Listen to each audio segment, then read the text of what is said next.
Bonjour à tous.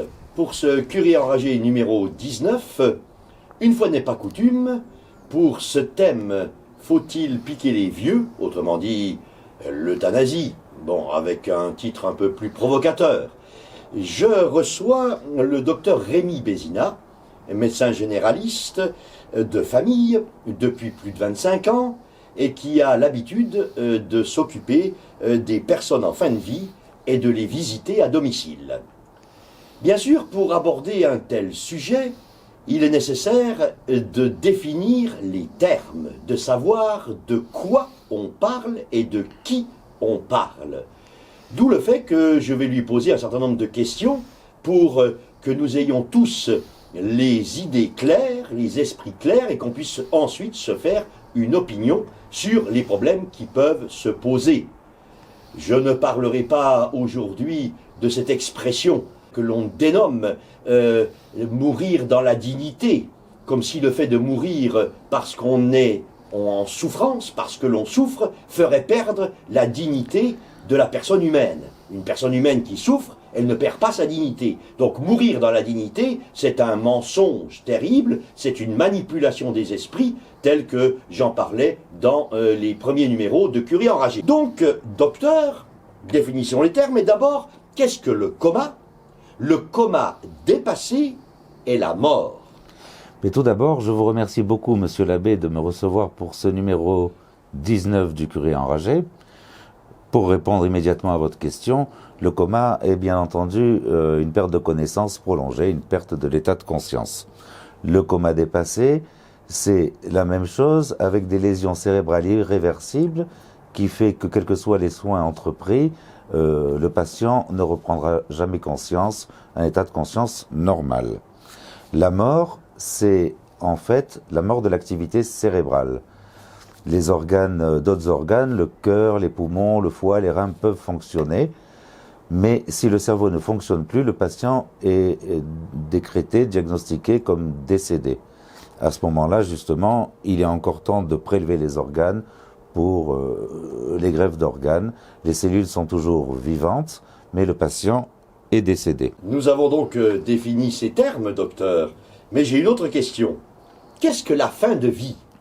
Et où est-ce qu'elle se situe par rapport au coma dépassé ou à la mort ? La fin de vie n'a de toute façon aucun rapport avec le fait que l'on soit dans le coma ou pas. La fin de vie, c'est le moment où, pour des problèmes de santé importants, quels que soient les soins que l'on puisse entreprendre dans l'état actuel des connaissances, on sait bien que le décès est inéluctable à brève échéance. Alors bien sûr, ça peut être chez quelqu'un qui est dans le coma, mais ça peut être chez quelqu'un qui est très bien portant, comme nous deux en ce moment. Il m'arrive de voir des patients en forme au cabinet médical, mais qu'on sait condamnés et qui décèdent malheureusement des fois le lendemain, des fois dans les jours à venir. Donc la fin de vie n'a aucun rapport avec l'état de conscience, c'est surtout l'état de santé. Donc, docteur, quelqu'un qui serait simplement dans un très long coma, ce quelqu'un peut-il être considéré comme en fin de vie ? Non. Ben non, bien sûr, on le voit souvent dans des reportages télévisés où des patients, malheureusement, sont dans des comas dépassés pendant plusieurs mois, plusieurs années, plusieurs décennies. C'est très difficile et la vie est toujours présente, malgré tout. Donc, dans ce cas, vous continuez à soigner le patient. Il me semble que vous m'orientez dans la question.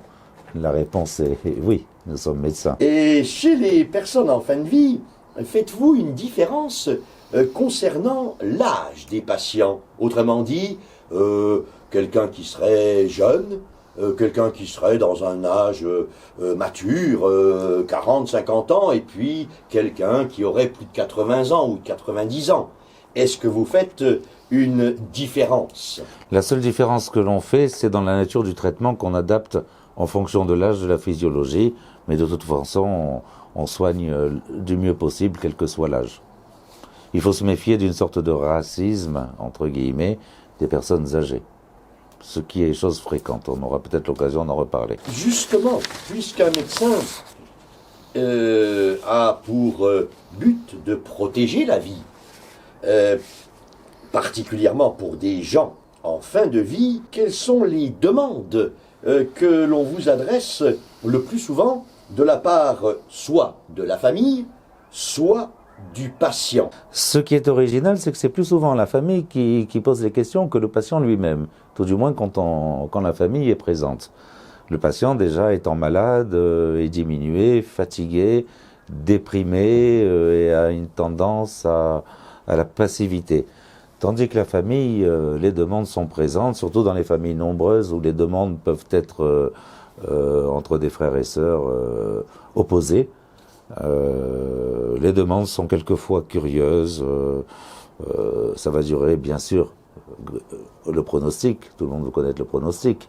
Et quand le pronostic semble mauvais, il y a des dérives dont on va parler. C'est pour dans combien de temps? Est-ce qu'il ne faudrait pas faire quelque chose maintenant? Essayer de prendre une décision, docteur. Tout ça nous met un petit peu mal à l'aise. N'y a-t-il pas souvent des questions justement d'état de dépression de la part du patient, un patient qui vous dit docteur, abrégez ma maladie, abrégez ma vie, est-ce que cette personne qui vous ferait cette demande est forcément en état, en pleine possession de ses moyens, de sa réflexion, de sa prise de décision, ou bien est-ce que la maladie peut engendrer un état dépressif qui fasse que la personne, à cet instant T, vous demande d'achever sa vie, mais à l'instant T-1 ou T+1, ne vous le demanderait plus. Il est certain qu'il y a une perte d'objectivité quasi constante chez le patient gravement malade. Et de toute façon, un état dépressif et passif, comme je dirais. Donc, il faut bien sûr écouter, mais essayer de donner le maximum d'explications avec les tenants et aboutissants. Se donner le temps de la réflexion, c'est très important. Il s'agit de décisions qui ne peuvent pas être prises en quelques instants ou en quelques heures. Il n'y a quand même pas urgence à décider la nature des soins risquant de mettre la vie en danger ou d'entraîner le décès. On parle d'autres dérives. Par exemple, on dit, oui, il ne faut pas qu'il y ait acharnement. Qu'est-ce que c'est finalement que l'acharnement? Et puis d'un autre côté, on voit que l'on arrête parfois même l'hydratation ou la nutrition du patient. Quels sont, à votre avis, toutes ces tenants et aboutissants de ces dérives? On parle d'acharnement thérapeutique, c'est assez simple, c'est quand des soins qui se voudraient curatifs mais qui sont très douloureux, voire toxiques et surtout inutiles, ont toujours lieu de façon aberrante et bien sûr inutile. L'acharnement, c'est ça. Par contre, on peut, sans acharnement, et loin de là, continuer à soigner le patient. Bien entendu, une personne vraiment en fin de vie, dans le coma ou pas, il faut l'aider à se nourrir, à s'hydrater. Cela peut se faire même par le biais de perfusion, même avec l'utilisation d'une sonde gastrique, ce qui permet, c'est pas traumatisant, que le patient soit nourri. Le patient doit aussi avoir les aides-soignants qui lui font la toilette au quotidien, des pansements de différentes plaies, des pansements d'escarres, et puis on peut toujours coiffer le patient, lui mettre un petit peu de parfum, le maquiller, c'est loin d'être ridicule, et puis bien sûr le changement des couches le plus souvent possible.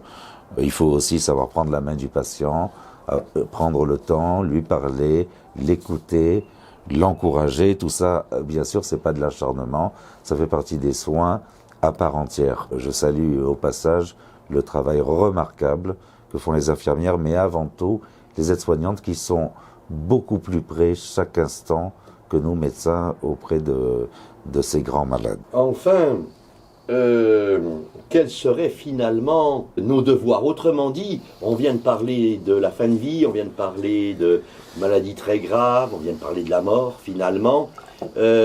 Pour donner un peu à nos youtubeurs un petit peu de punch, de joie de vivre, quels seraient les devoirs que vous voyez principaux dans notre attitude, nos comportements face à des personnes qui souvent nous sont chères et qui sont ainsi très malades ou même en fin de vie? Déjà, le devoir, c'est de bien déterminer les traitements. On a oublié peut-être d'évoquer dans les dérives le fait que, je l'ai vu pendant mes études, malheureusement, où ça peut m'arriver, pas de le voir, mais de l'entendre chez des personnes hospitalisées, le moment où les médicaments ne sont plus utilisés pour leur effet curatif, mais pour leur effet toxique. Il est arrivé que les médicaments soient utilisés de par leur toxicité pour pousser le patient vers la sortie et entraîner le décès quasi immédiat. Et ça, bien sûr, on est très très loin de la médecine.